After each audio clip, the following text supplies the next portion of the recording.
We've been messing about with rally cars for about 40 years now. This beast was the car my father and I built to go to Cape Town in South Africa. Of course, exterior-wise, it's got all the usual bits. A bit more going on in the cockpit. Got a little bit of a golf ball feel to it, but apparently golf balls are aerodynamic. So all right, straightened the car out as best we could, drove it home from the Forest of Dean down a motorway like that. After that, we got threatened by a guy with a gun in Ethiopia trying to buy some fuel, actually. The endless photos that we've got on this bonnet. There's the main man to the left there, Mike Dawson. Always up for experiencing a rally escort.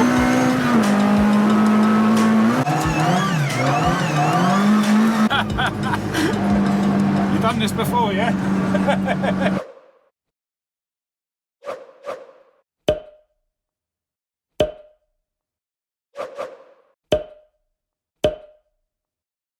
In this video, we're going to explore 3 generations from 2 families that are passionate about their rallying. Mick Hands started his rallying in the mid-70s and spent most of his career with his friend Mike Dawson as his co-driver. And they used the name Hanson Rallysport, which is a combination of both of their surnames. Mike Dawson is sadly no longer with us, but he passed the rallying bug down to his son Ben, and Ben has done some rallying in the past with his son Luke. Ben also competes in rallying with Mick's son Paul, still under the Hanson Rallysport name, and Paul's son Sam is also starting a motorsport career with some auto solo. And it was Sam that got in touch with me through Instagram to invite me down to make this video, as well as looking at the guy's workshop and hearing some really cool stories from their rallying history. We're going to get a look at 2 really cool Mk2 Escort rally cars. So I'll catch up with you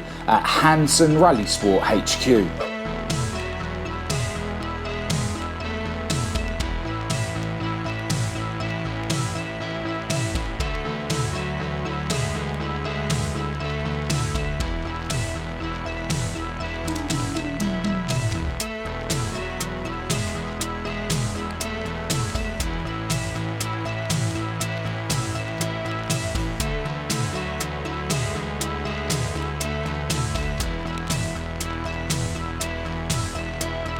This place is literally dripping with rally history, loads of memorabilia on the walls, and there is not 1, but 2 Mk2 Escort rally cars here. But before we have a look around, let me introduce you to everyone, and correct me if I get any of your names wrong. So this is Sam, who contacted me through Instagram.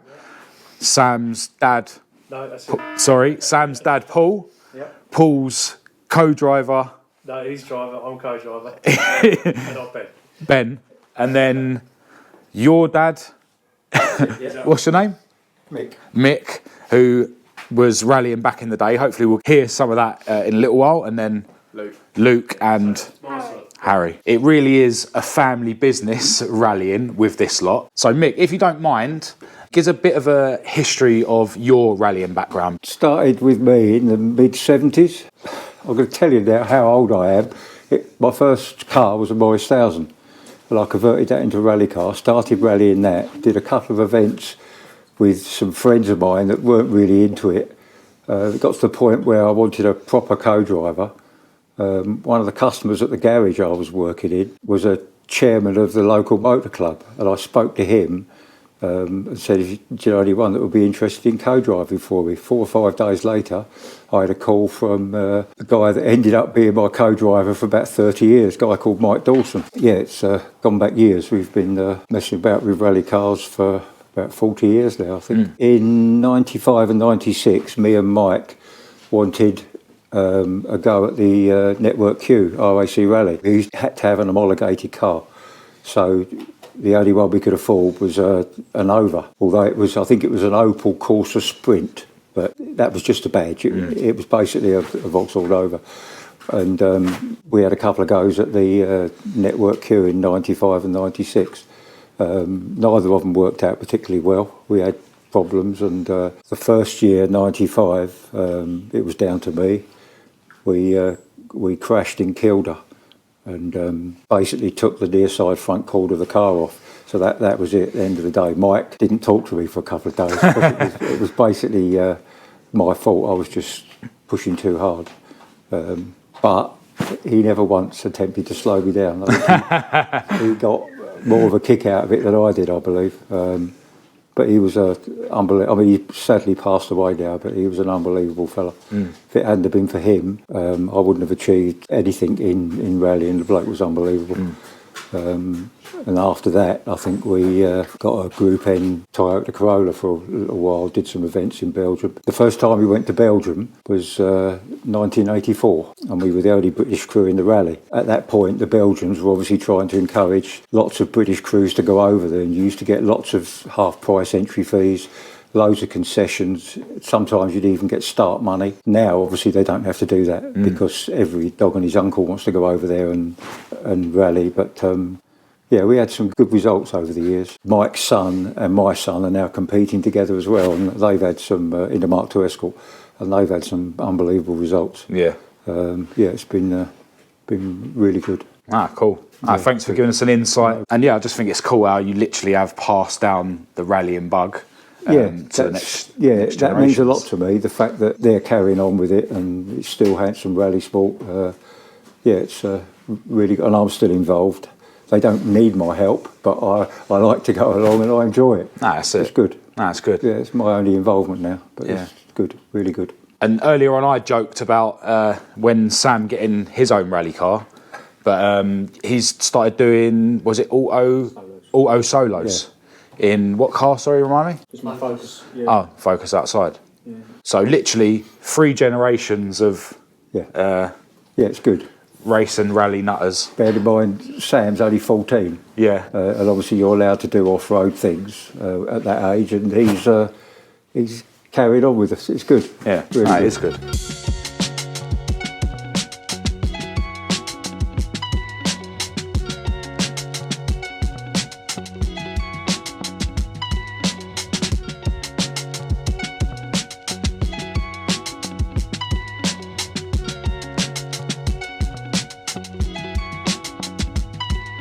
Ben is going to talk us round this beast, which is currently going through a bit of a rebuild. Yeah, it's just been collecting dust for a few years. We've just put an axle back in it at the moment, but it does need building. But this car originally was the car my father and I built to go to Cape Town in South Africa. We actually got round, we completed the event. It was epic, as you can probably imagine, but the car didn't come back in quite the shape it left. So what we did in sort of 2012, we then used it to do tarmac stage rallying in sort of the southeast. We ended up winning the local sort of rally championship with a push rod. We then rebuilt it again in 2014-15 to start doing events in Belgium, which is when it gained the arches. So originally we went to Cape Town just as a standard arch car. Yeah, and the engine that's in it now is the original London to Cape Town push rod, which is built by Connaught competition engines up at Newington. I've just really sort of put it back in the hole for the time being, but it does run. It's not running today, unfortunately, but it does run. It runs about 140 horsepower, give or take. 5-speed box, BJH heavy duty box, which again is the one that went to Cape Town, and it's got an Atlas. It's actually a standard width Atlas in it at the moment, and so it's going to undergoing rebuild in the near future. So, yeah, it's a good car. We've done a lot of miles with it together. So Cape Town on its own was 13,000, I think. It's definitely done a few rallies. Yeah. So we've got our money's worth. Yeah, got our money's worth out of her. But it seems, that she must be used again. So this year hopefully we'll get her going. It's cool. What a cool thing. Really cool to see it sitting here. It's obviously told a fair few stories. Yeah, still a bit of red dust. Still a bit of red dust inside it from Africa. Yeah. You sort of shake something and a little bit of dust will fall out. That's cool. It's been a really good car for us. So nice. And I'm really glad that you're rebuilding it. And this isn't going to be rebuilt just as a sort of showpiece. No. As a bit of memorabilia, you are going to be rallying it again. Yeah. So the intention is probably this year, maybe not to rally it this year, probably just to get it going back as a sort of roadish car that our plans to use to go to and from work. Obviously, mostly sideways, and then maybe Luke, my son, and I might start doing a couple of events in it here and there. Just as a sort of budget, we'll go and play, get some experience for Luke as well. Yeah. Maybe I'll have a couple of goes as well, and you know, but just really want to use it, to be honest. You know, it's got a stage, a logbook and whatever in it anyway. So, yeah, just go and play. Not going to take it back to Africa? I'd love to. I really, really would. Yeah, honestly, if anybody ever asked me if there's another event, I would do that. But yeah. So yeah, no, I definitely would like to go back, but unfortunately, I don't think that we'd get away with it now. Not that kind of event. So, you're right. Okay. Yeah, there's too much going on down there, but yeah, no, it was good. No, but yeah, really cool. Crossflow powered Mk2 Escort rally car. You can see it's running on a twin choke Weber carb. Really cool. Tony Law, is that exhaust? Yeah, all the way through. Really cool. Obviously, running the bias pedal box and stuff like any rally car would. Got the fuel pressure regulator hanging off the same bracket. But yeah, you was telling me about this little repair here. So on the London Cape Town, we broke a stub axle in Sudan. So we were trying to catch up 3 days to the overall event. We dropped behind whilst we were having it machined by a local machine shop in Sudan, which was an interesting experience and very cheap. But when we were trying to catch up, we did a road called the Road to Mars, which is between the Kenyan border with Ethiopia and Nairobi. It's about halfway in between. It's about 250 miles of just pure hell, really. And yeah, we came over a yub, going a bit. Probably shouldn't have been going quite as quick. Came down and the front end came up about 3 or 4 inches. Basically, the entire front of the shell started to move, and there was big cracks all the way through here when we got to Kenya. So we got it all welded up down there with a local guy. Did a load of arc welding, and then it got us to the end of the event. It wasn't very pretty, but it got us to the end of the event. And then since then, I've just plated it basically, and she's strong again now. So not the prettiest job in the world, but but it tells a story. Man. That's what rally cars are all about. No, it definitely does the job. Really cool, man. Yeah. But we'll take a look in the cockpit. I know that some of this isn't as it was. No, it's not as we went to Cape Town or even when it was a stage car. Yeah. So just sort of looking to just get it back on the road at the moment. So just sort of throwing a pair of seats in it. Yeah. It runs electric power steering as well. It's got a Corsa B system in this, which we put in to go to Cape Town. Just take a bit of the heaviness of Ford Escort Mk2 steering, away. I think it was Mk2 Mania system. I think his name's Rick off the top of my head. Very, very helpful guy. And it's been brilliant. 5-speed box, BGH gear tech box. Obviously hydraulic handbrake. As little weight as we can get in it. But it just runs a sort of bolt-in cage. We have made a couple of modifications to it just for a bit of strength, and also because we run like a seatbelt bar that goes across. It actually doubles up as a strut brace as well. So there are a couple of minor modifications to the cage itself, but yeah, typically it's just a bolt-in on this. As usual with a rally car, this has got a very busy boot install with the shaped alloy tank, spare wheel in the centre, and then the facet fuel pumps hanging on a bracket. But yeah, I mean, both of these cars are just like, there's loads of stickers and whatnot all over them. This is all the events, I'm guessing, that they've taken part in, right? Last event the car did was the Claxon Closed Road event, which Chelmsford Motor Club run, which unfortunately the previous engine that was in it, which was another Connaught-built Crossflow, unfortunately decided to chuck a rod. So we pulled to one side and off we went. But actually, because it's been sitting around so long, the stickers are still on it. As with any rally car, there's loads of details that you can hone in on all round it. Obviously, loving the wide arches. Got the light protectors here, the sort of spring boot latch things. And it's got that's like an RS 1800 style spoiler, no? Yeah, it's a fiberglass boot lid. Yeah, rally design. Yeah, but really, really cool old school rally car. And as I say, I just think it's really cool that you're actually bringing this thing back to life. Yeah, plan to. Yeah, we'll see how money is, but I say most of it's put into the white car. But we're getting there. It's slowly come together. So but unfortunately, no joyride today. No, not in that one. No. No.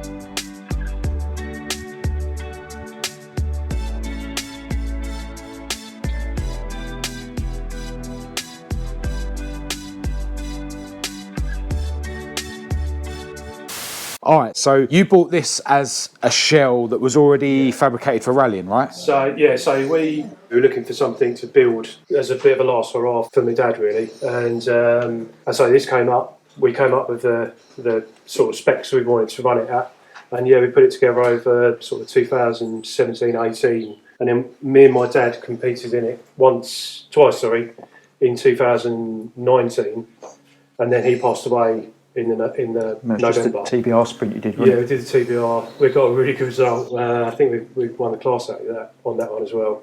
And then, let's say my father passed away, and then Paul and I got together, and here we are. Causing some damage, some scars, but it's there to be used, isn't it? Yeah, that's right. It's an Escort. We run the 1600 Vauxhall built by Bill Fackler originally. Obviously, run on the 45s. It's got an Ashley exhaust manifold. You said this made 190 horsepower? Yeah, as rolling roads go. So two different readings on two different rolling roads. So sort of pick an average. Yeah. On a good day like today when it's cold, we'd probably be getting 185, actually. Yeah. Something like that. But obviously with a 16 valve, we do lack a bit of torque. And bear in mind it's 1600 as well. It's got virtually no torque. Yeah, but it's very drivable. It's a very, very nicely put together engine by Bill, and again, touch wood, it has been faultless. So it's really, really pleased with it. There's quite a lot of bits that we've made ourselves, things like a breather tank, for instance. We did have quite a large container in there. Obviously, we have to run, I think it's a litre. All right. As a MSUK requirement.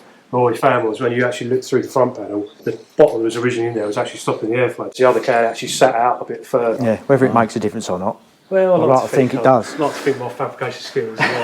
Every little helps. Yeah, exactly. And it's a bit lighter than the original. Yeah. It runs a Type 9 straight cut Trans X box. We run a cable clutch rather than a hydraulic. I haven't had a problem with it. No, never know. Just seems to be a bit more reliable, I think. Yeah. And obviously once the hydraulic's all in the hull, it's a bit difficult to, you've got to have a gearbox out to do. It's got the quick release bell housing as well, so that's literally 4 bolts. Yeah, 4 bolts. The gearbox comes out. It's got a Baby Atlas axle in it, which was originally in the orange car, but we just had that rebuilt by Mick, a friend of ours who runs his own motorsport company.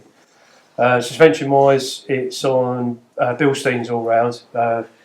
Paul and I very much sort of get in and drive it. We don't want too much to adjust. No, quite happy as just to let it do its own things. But it does run a Rix modular WRC style front end on it, which that's really cool. It does make a difference. I mean, I say the orange car runs your typical sort of Clubman spec rally car sort of front ends, but this is, although we don't like adjustment, we've got it to a point where we run like 3 degrees of camber, and it is spot on. It does turn in very, very well compared to something like that. Yeah. Of course, exterior wise, it's got all the usual bits: the wide arches, the front spoiler, the rally mud flaps, sitting on mini light style rims. This one's got a bit more going on in the cockpit, we could say. This one's got what you said is a international spec cage, did you say? Originally, the cage was a roll centre cage. That's what certificate's got for it. Yeah, way more extensive cage. I can just see the gussets there into the A-pillars. But really cool set of Sparco bucket seats. This one also running a Type 9 gearbox. Got your fly-off handbrake, of course. All the switches on the dash, all the rally goodies. Is this a plumbed fire extinguisher kit? Yes, it is. Yeah. Oh, it is. Yeah, it's a mechanical system. Yeah, proper plumbed in fire extinguishers, navigator's footrest, of course. I'll go around the other side and we'll talk about what's going on over there because I think that's really cool. But just a proper rally cockpit. Give you a nosy in the back at that way more extensive cage. That'll be the intercom system up there, of course. But yeah, what a cockpit. Really cool. And yeah, they said they'll jack it up in a minute so we can have a look underneath at what's going on under there. But round the back, as expected, really busy boot install with the alley-shaped tank, similar to the orange car really. Got the facet fuel pumps over there, and then the spare wheel and tools in the centre. But another really cool Mark II rally car. Let me show you what I was on about over here. Check out the belt on the window winder, just so that it's sort of offset away from the cage, because otherwise you wouldn't be able to reach it to undo it. And then you've got this really cool mount here for a smartphone, for an app that the guys use for their trip counter and stuff like that. And check out the pen holders. That's what I love about rally cars, there's just so many little details to take in. Yeah, look at all the mad switches on the dash. The guys were telling me that this car's actually had a whole new wiring loom in it. And yeah, much like the other car, it's just dripping with stickers and stuff from the various events that it's seen action. Some good, some bad. But all good fun. Yeah, good fun most of the time. Yeah. This thing really has told a fair few stories. You painted this yourself as well here, no? Yeah, both cars painted in here. Yeah. So it's got a little bit of a golf ball finish to it, but apparently golf balls are aerodynamic. So, all right, yeah. All right. So we got with the orange pill. Ah. Yeah. Proper engineers. It was cheap. The paint was reasonably cheap. So yeah. Nah, really cool, man. It's obviously done a few events now.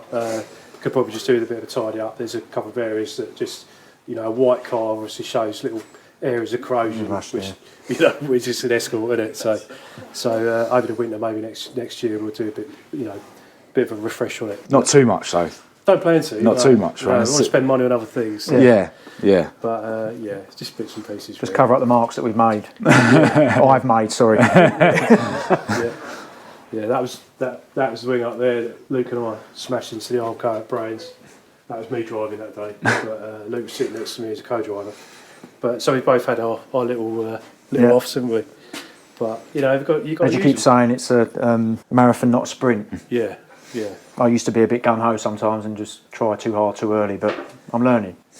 We're getting there. We're getting results. That's the main thing. You know, we're very, very close to the top of the class. That's where that's in a clubman car, and that's where we want to be. So that's good, man. So, like, you're having fun, and you know it's bonus if you're sort of doing well as well, isn't it? The trophy, yeah. That's and cool. a good weekend, you know, with the boys, and you know, a few beers on the way. We enjoy it. That's the main thing. So. Nice, Parker. But yeah, it's like while I've been here, like everywhere in here is just like stories everywhere, and obviously I haven't had the camera on for all of them. But then you just said, yeah, you know, got a wing up there. Like it's like that's fun. Yeah, there's an original front panel up there. Yeah, look, just history everywhere. Yeah, it's an ex Bourne car, I think. Yeah. Did you actually go off, Dad, for that? Or was that front panel? Yeah, that was the only rally that me and Mike have ever done that we didn't have a service crew. I drove the rally car there, and I think Mike had a Mk2 Escort van at the time. He drove that, and we did that damage, and we actually drove it home because the front screen broke. So we took the rear plastic one out, taped it in the front opening, straightened the car out as best we could, and drove it home from the Forest of Dean. But it was going down the motorway like that. We drove it all the way home. It's quality. So yeah, that's what I mean. Like just endless stories that they're telling about, and it's really cool. Can we show them the front leg that broke in Africa? This one broke on Rally ORC Canal in Belgium, 2017-18, I think. But very similar to happened to us in Sudan. So this is the one that actually we had welded up. I don't know if it'll come up on the camera, but you can probably see it bent. It's not 100% straight, is it? As it oh yeah, I think I can see that with my eyes. Hopefully it's coming across camera. I can see that it's sort of... But that was fundamentally arc welded by the gentleman in this photo up here. And you can just about make out the leg in that photo, hopefully. Yeah. So that's been on an old World War II German lathe in the middle of a Sudanese workshop. So yeah, and that got us from Sudan to Nairobi, basically, and then we found another set of legs there from another local competitor that we bought and put them on that, did the rest of the event. After that, we got threatened by a guy with a gun in Ethiopia trying to buy some fuel, actually. But ain't got a picture of that, no? No, I get selfish with that one. The endless photos that we've got on this bonnet, it just gives you an idea of how much history this lot have got when it comes to rallying. So. Any you want to sort of pick out? Yeah, that one there. That was taken at a place called Peter's Pit in Walden, which they can't use now, apparently, because I think some I'm not quite sure why. It's something to do. Yeah. At the time, it was something to do with some weird animal that was found in there, but it was no. They haven't been able to use it since. All right. But it's quite good. All right, most of it was chalk. Yeah. And a bit slippery, but it was a good venue, and I believe that was another corner in the same place. Yeah. I think that was the same event actually. Got the same number on it, but. So what year would this have been? Can you remember? Or? 83, 84, All right. I think. Cool. And one of the guys was saying this is obviously the Orange Mark II before it had arches, right? Yeah, that's an event that was... You did with Goodwood. Goodwood, yeah. Yeah.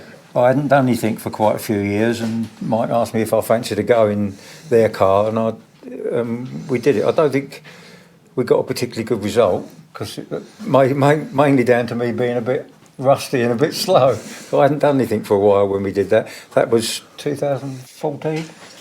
Yes, it was, 2014. All right, cool. And that one there, we hired that car. Me and All Mike right. hired that car, and that was an event in Bradwell-on-Sea in Essex. Did you get it back in one piece afterwards? Or? I didn't do any damage to it. But dropped a valve, didn't it? Yeah, it dropped a valve from the second to last stage and blew itself to bits. But the good news was we didn't have to pay for it. Yeah, that's it. Because we'd hired it. It's the beauty of a rental. Yes, yeah, it was good. I mean, we couldn't afford to buy one and run it properly, so it was a good thing. We had to go in a car probably above our level, but yeah, it was good. That one there was one of the smaller events we did in the Nova. Oh yeah, you was telling us about the Nova earlier. The one that we bought to do the RAC rally. I think that was, I can't remember the name of the rally, but that would have been a stage just down the road, Kingswood, which I don't... Kent Forestry, yeah. But we won the class with that one. Oh, nice. Which wasn't a bad result in a 1300 Nova. This car you were saying got stolen, right? Yeah, that was the second Mark 1 that we built. Yeah, it got stolen, but yeah, we built that in 2003. Basically, from the bits left over from the one I wrote off in Bedgebury Forest. Yeah, we just made a good one out of the bits that we had for that. And that one there was the first event I did in it. Yeah. With Mike. Oh, nice. He got some good results in that. Just had a basic standard 2 litre Pinto, really. That was a good, strong car. Yeah, it was. It was a good car. What about this red car? That one there, the actual body shell was given to me by a guy called Mick Rushbrook, who ran a body shop in Dartford somewhere.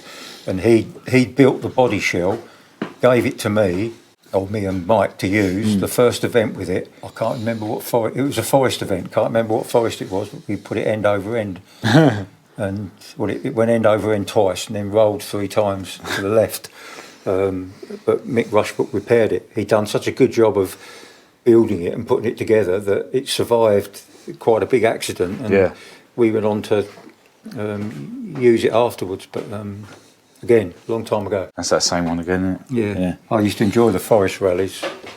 I used to like a loose surface better than tarmac, to be fair, but obviously the forest rallies were, because it was all forestry commission land, the entry fees were bigger. Oh, right. More expensive. Right. But I used to enjoy them more. More chance of writing your car off and it costing you that way as well. You're right. If you make a mistake, it's going to, 9 times out of 10, it's going to be against a tree. Yeah. Good though. Yeah. There's the main man to the left there, Mike Dawson. Unbelievable man. I used to spend more time with him than I did my wife in 30, 40 years of rallying. It's good. And he was obviously a good team. Like you said, you wouldn't have got anywhere without him, in terms of what you did. No way. Very good man at organising stuff and, really, really good. It's a team sport though, isn't it, rallying? You know what I mean? Yeah, you're like, right. You can't do it on your own. No, it's right, it's good. Cool, man. Fair play to him. Yeah. All right, so the guys have put the white car up in the air so we can get a bit of a nosy underneath. As you can see, it's well used. But check out the baby Atlas axle. 6 links, of course, with the link bars going forward and then the Watts linkage on the back. See the coilovers there. Properly big diff tunnel and whatnot. And really thick motorsport spec prop. And then there's the Type 9 box and the quick release bell housing as well, so you can remove the gearbox and leave the bell housing attached to the engine. But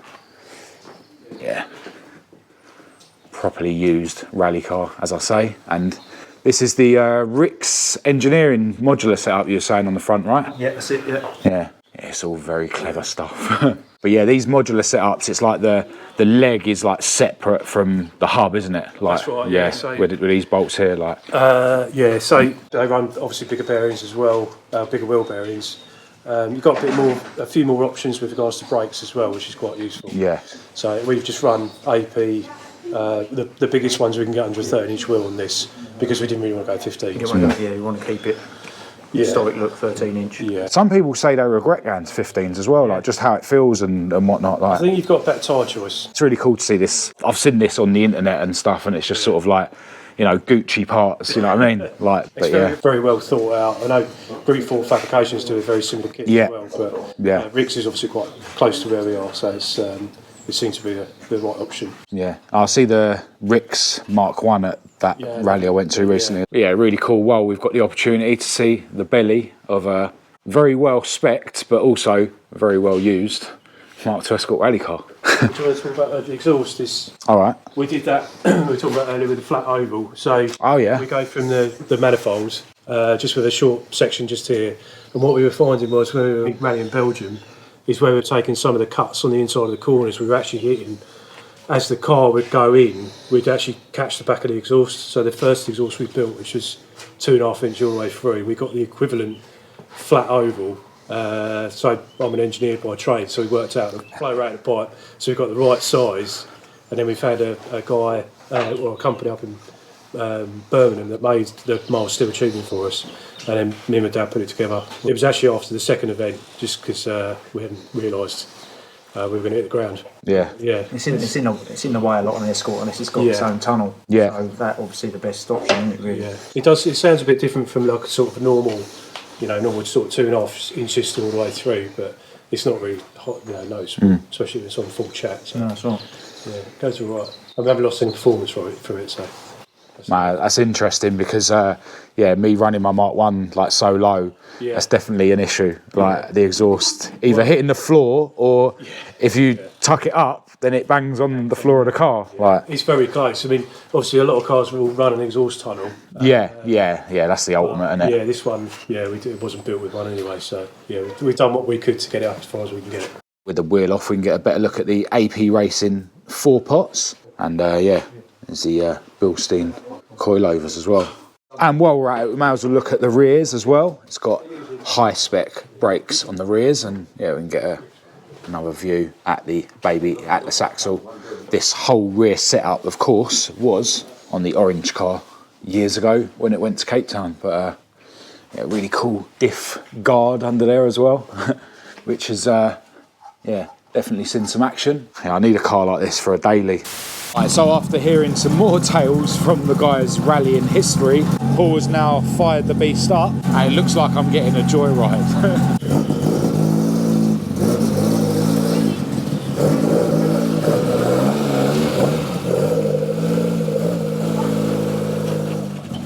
Let's go.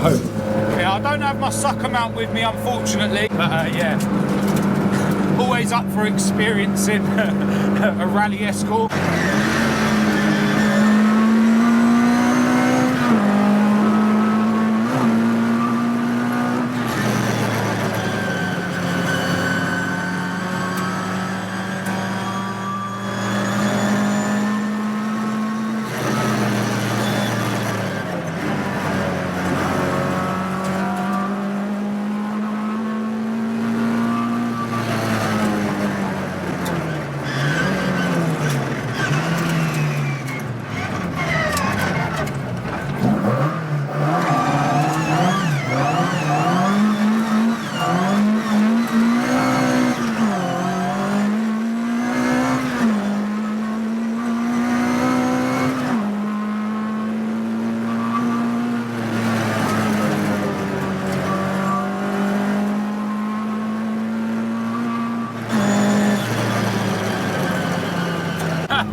You've done this before, yeah?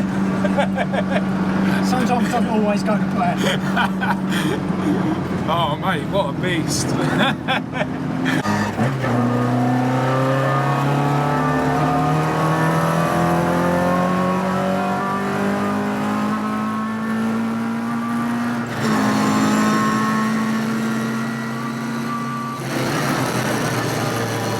instant power. Yeah. But it's usable power that stays reliable. Yeah.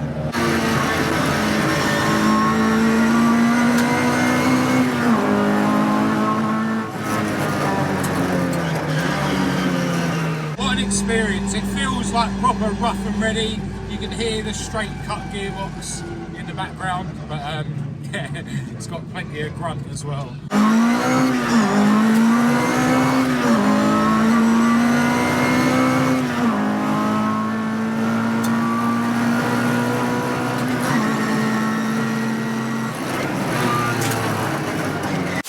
Alright, so after a quick reposition of the cars so that we can shoot a thumbnail, it is now time for me to get out of your way. But massive thanks for having us down. It's been awesome, not only checking out the cars, but listening to some of your rally history. Yeah, man, good luck with your future rallying, all of you. And yeah, hopefully we'll see you at some events or something in the future. But massive thanks, and we're now going to get out of your way. Take it easy. Cheers. Thank you. Well, what an awesome visit that was. Really cool little workshop that's dripping in rally history, and a really cool group of guys that are really passionate about their rallying. It was awesome listening to all the stories about their rallying history, some which I was able to capture for this video, and some stories that they were just telling me as I was going around. Got to send a huge thanks to all the guys for inviting me down. It's just been an awesome few hours. And those two Mk2 Escort rally cars, both absolute weapons in their own right. The orange one is currently going through a rebuild, but that'll be back out eventually to tell some more stories. And yeah, really grateful that I got a passenger ride in the white one. Just an awesome afternoon, and I really just hope this video has done the visit justice. So that's all I've got for this video. Massive thanks as always to everyone who's tuned in. Do give the video a thumbs up if you haven't already. If you're new to the channel, please do subscribe to be kept up to date with future uploads. Check the links in the description to follow me elsewhere on social media. My email address will be down there for anyone who wants to contact me. Huge thanks as always to my patrons for your ongoing support. But other than that, until next time, from me and my beautiful girlfriend Kat, thanks for watching.